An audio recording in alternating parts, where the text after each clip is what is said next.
So I opened my Shonen Jump app today thinking I'm going to see a new DanDaDan chapter that I would proceed to read and review for y'all on this fine Monday. Only to see the same chapter I saw last week when I went to check for DanDaDan. Chapter 231.1. The last time we had a .1 chapter in the DanDaDan franchise was chapter 92.1, over 100 chapters ago, gang. And on top of that, I just peeped we not getting another chapter till May 4th. That's 2 weeks from now. Now look, I understand a lot of manga could take obscene breaks that seem obscene on the surface, right? Like at the end of the day, they're working people just like any one of us, and they need breaks from time to time. So Gashi does it with Hunter x Hunter. We already know he got bad hope. Oh, Black Clover right now probably got about 3 chapters left in the tank, and they taking dumb long to drop them shit. Sometimes that is what it is, right? And who knows Yukino? For all we know, God forbid he could be having some underlying illness keeping him out for these next 2 weeks. I hope that he's just resting and getting back right and ready to drop some heat come 232, because I already know how Yukinobu pen works. I'm starting this video kind of aggressive. You might be thinking that I'm coming at Yukinobu sideways for taking these breaks, despite the fact that I'm giving these mangaka bail for taking breaks in between chapter serializations and things of that nature. But that's not really the point of this video. The point of this video is for me to really talk about what DanDaDan has been on recently, since we have all this time to really talk about the series until 232 drop. Now, DanDaDan, when it comes to lore, has been on an absolute heater in my opinion. We got introduced to the Black Paladin, see that they on the move to slime out Okurin. We got introduced to the Ultimate Yokai, and we learned more about CSG's ultimate plan to inject this yokai with about 2 more of these yokai spirits to make it a seemingly unbeatable foe for our DanDaDan heroes. I love that stuff. I love when we get a chapter that dissects the lore of DanDaDan and where we're going as we proceed into the final arc of the story, which I think that we're going to work. Looking back, I'm actually surprised DanDaDan has lasted this long, and I'm not complaining about it at all. DanDaDan is one of my favorite manga series of all time at this point. Mind you, I started reading DanDaDan after season 1 ended, so I had no idea this series was about to get this crazy. As you already know, anime watchers, y'all know how season 1 ended. I expect this to go on the ride that we have went on from the Evil Eye arc all the way into this memory loss, you know, pixie, whatever you want to call this arc, the Black Paladin arc. And I tell y'all, this shit was a ride up until the very end of the Cursed Box arc. Words alone cannot put into perspective how lit of a run DanDaDan was on when they were going through the Space Globalization arc, the Cursed Box arc. Those were generational arcs. I cannot wait to see them animated. But this recent arc, man, with Momo losing her memory, mind you, I felt like this before Momo even lost her memory. I feel like this when Momo was small. But I gave it some grace because we knew that there was a way to get Momo to get back big. They have the crew splitting up into 2, and I'm thinking that they go get Momo to this shrine, her back to a regular size, Zuma his vision back, old man turning back into a kid. And I'm thinking maybe Okurin's group is going to be struggling with CSG. We'll have to see Momo save Okurin in his time of need, similarly to how he saved her by the end of the Curse Box arc. I mean, really, they both saved each other's life plenty of times at this point. But instead, we have all this happening with Momo coming back to a regular size, but now not having a memory of any of the group outside of a little bit of Gigi from their childhood and her grandma, obviously. Don't know Famola, she don't know Ira, she for damn sure do not know Okurin. She don't even know she had powers, which I guess makes sense because CSG robbed those from her. For all we know, Zuma might not even remember he has powers. His powers got taken away from him and inserted into the Ultimate Yokai some chapters back. It's moves like this that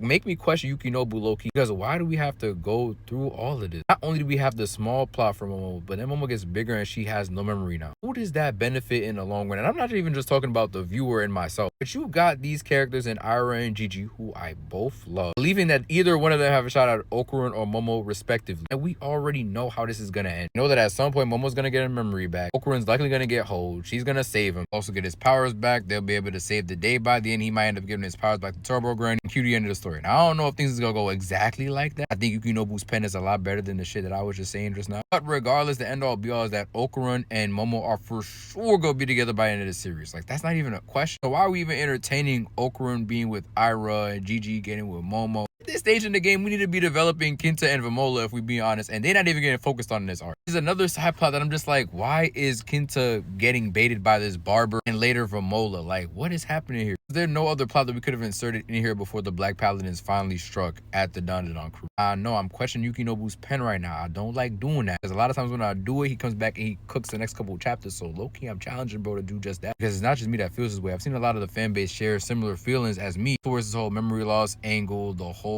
relationship love rectangle between Momo, Okurin, Gigi, and Ira. Damn played. Not gonna lie, we getting too close to the end of this series for us to still be in a delusional phase right now, believing that any one of them have a chance. Now, I know that they're like 15, 16-year-old kids, so delusion is all they know for real. And delusion might as well be Ira and Gigi's middle name. I'm not surprised that they're doing what they're doing. I'm just annoyed that Momo's memory loss and Okurin's refusal to stand on business and be like, nah, this is my girl, it's causing this. Now, to be fair to Okurin, this is his character, bro. He's been a shy guy from the very beginning, especially around Momo. When it comes to memory loss, we just don't need it for real, Yukinobu. Give our girl her memory back right now, please, before something bad happens to Okran, because you already know what's gonna happen. Black Paladins are coming and they not playing. Yeah, this is just me getting my quick rant off on DanDaDan recently. You know what you thought of the manga. I've seen a lot of y'all in my comments, not the happiest of where we currently are in the story, but I feel like with the break like this, Yukinobu's gonna come back and cook some vicious. Let me know what y'all think the manga is heading and what we can expect going into 232 and beyond.